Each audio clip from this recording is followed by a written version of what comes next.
सोनू एक कबाड़ी था। वह घरों के कबाड़ इकट्ठा करके बेचा करता था। उसे मजबूरन यह काम करना पड़ता था।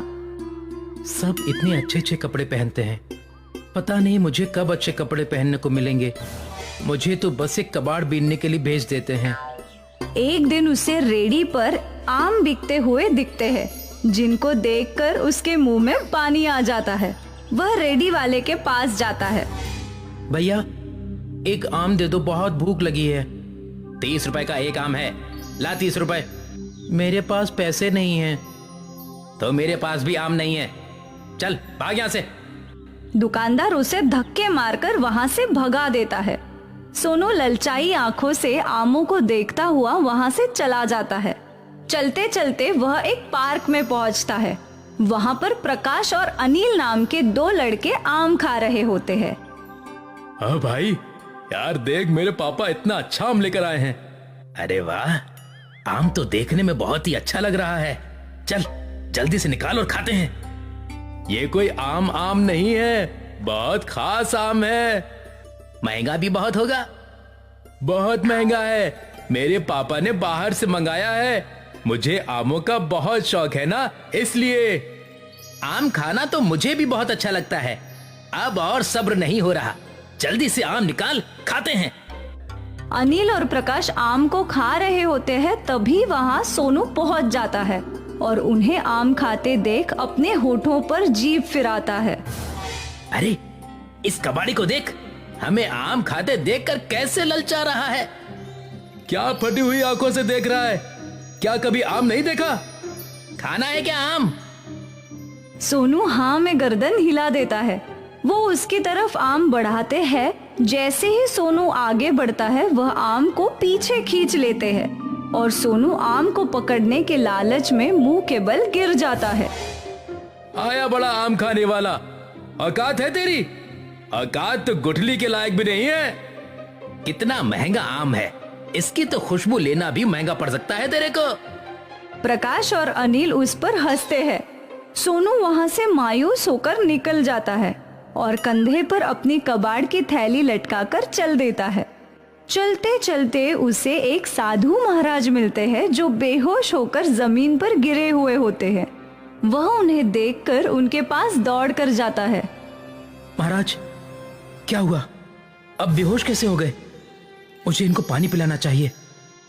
सोनू भागा भागा पास की नदी से पानी लेकर आता है और साधु महाराज के मुंह पर छिड़कता है। साधु महाराज को होश आ जाता है। सोनू को अपने पास देखकर साधु महाराज उससे कहते हैं, कौन हो तुम और यहाँ क्या कर रहे हो? और मैं जमीन पर कैसे गिरा? मुझे कुछ याद नहीं है।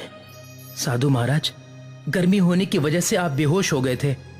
मैंने पास की नदी से पानी लाकर आपके ऊपर छिड़का और पिलाया है, जिसकी वजह से आपको होश आ गया। तुम्हारा बहुत बहुत शुक्रिया बेटा कि तुमने मेरी फिक्र की।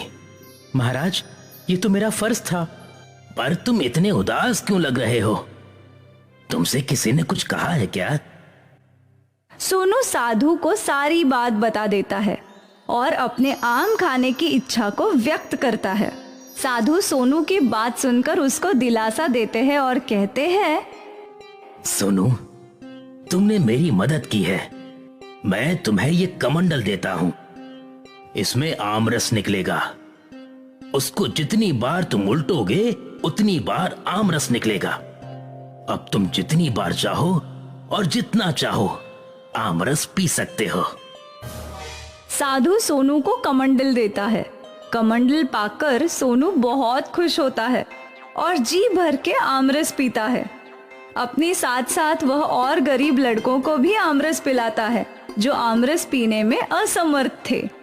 एक बार जब सोनू कमंडल में से आमरस निकालकर पी रहा था और अपने दोस्तों को पिला रहा था, तब अनिल और प्रकाश उसे देखते हैं।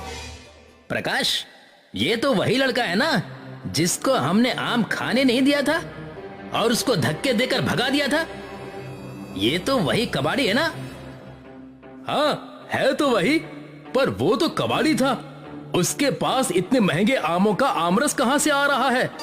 और इतना सारा आमरस कि वो और बाकी बच्चों में भी बांट रहा है। इसका तो पता लगाना ही पड़ेगा। अनिल और प्रकाश चोरी छिपे देखते हैं तो कमंडल के आमरस का राज पता चल जाता है। अच्छा, तो उसके आमरस का ये राज है। इस कमंडल को तो हम चुरा लेंगे और फिर देखते हैं कि ये आमरस कैसे पीता है। अनिल और प्रकाश सोनू की आंख बचते ही वह कमंडल चुरा लेते हैं और पहाड़ी पर जाकर छुप जाते हैं। वहाँ पर उन दोनों में होड़ लगती है कि कौन उस कमंडल में से आमरस निकालेगा। ला प्रकाश, मुझे कमंडल दे, आमरस निकाल कर पीते हैं। मैं क्यों कमंडल दूं? मेरे हाथ में है कमंडल, तो आमरस मैं ही निकाल देता हूँ। नहीं नहीं, आमरस तो कमंडल से मैं ही निकालूंगा। अगर हिम्मत है तो मुझसे लेकर दिखा दे। आमरस का कमंडल मेरे पास है और मैंने मेहनत ज्यादा की थी कमंडल चुराने में, तो कमंडल का आमरस मेरा हुआ। मैं तुझे थोड़ा सा दे दूंगा। प्रकाश और अनिल उस कमंडल के लिए आपस में झगड़ा करने लगते हैं। तभी कमंडल उनके हाथ से गिर जाता है और आमरस बाहर गिरना शुरू होता है। जितनी बार वह पहाड़ी से टकराता है उतनी बार आमरस कमंडल से निकलता है, जिसकी वजह से वहाँ बाढ़ आ जाती है। मैंने कहा था ना, कमंडल मुझे दे दे, मैं इसमें से अच्छी तरह से आमरस निकाल लूंगा। पर तू तो है कि मेरी सुनता ही नहीं। अब जितनी बार भी ये पहाड़ी से टकराता है उतनी बार इससे आमरस इतना ज्यादा से ज्यादा निकल रहा है। इसी तरह से ये निकलता रहा तो बाढ़ आ जाएगी आमरस की। मुझे क्या पता था इसका जादू इतना ज्यादा चलेगा कि बाढ़ आने की नौबत आ जाएगी।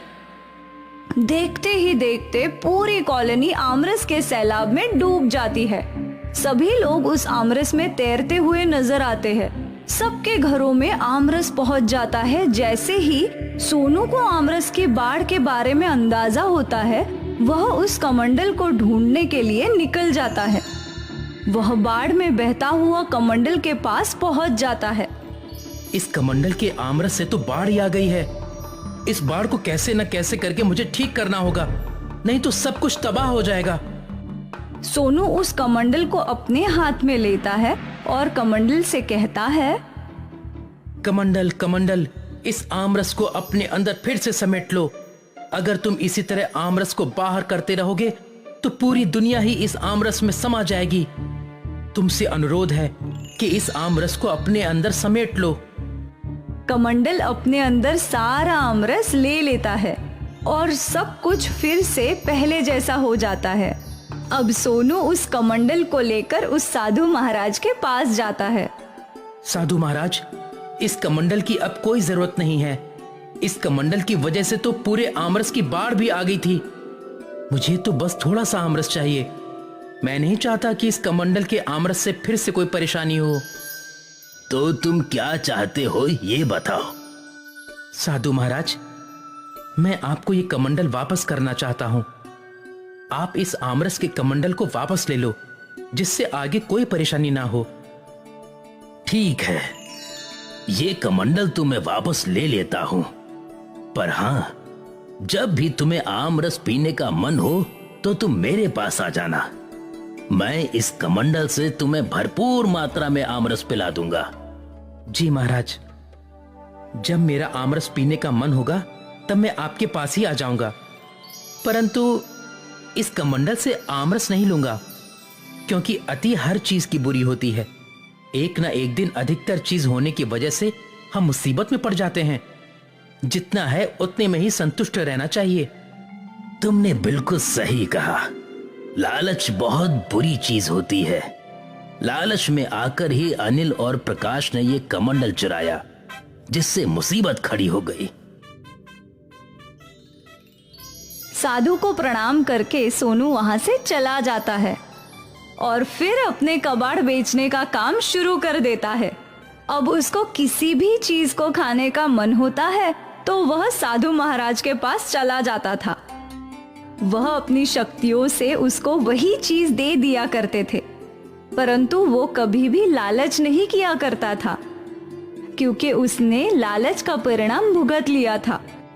वही अनिल और प्रकाश को भी सबक मिल जाता है। वह अब किसी गरीब को परेशान नहीं करते हैं और कभी लालच नहीं करते हैं।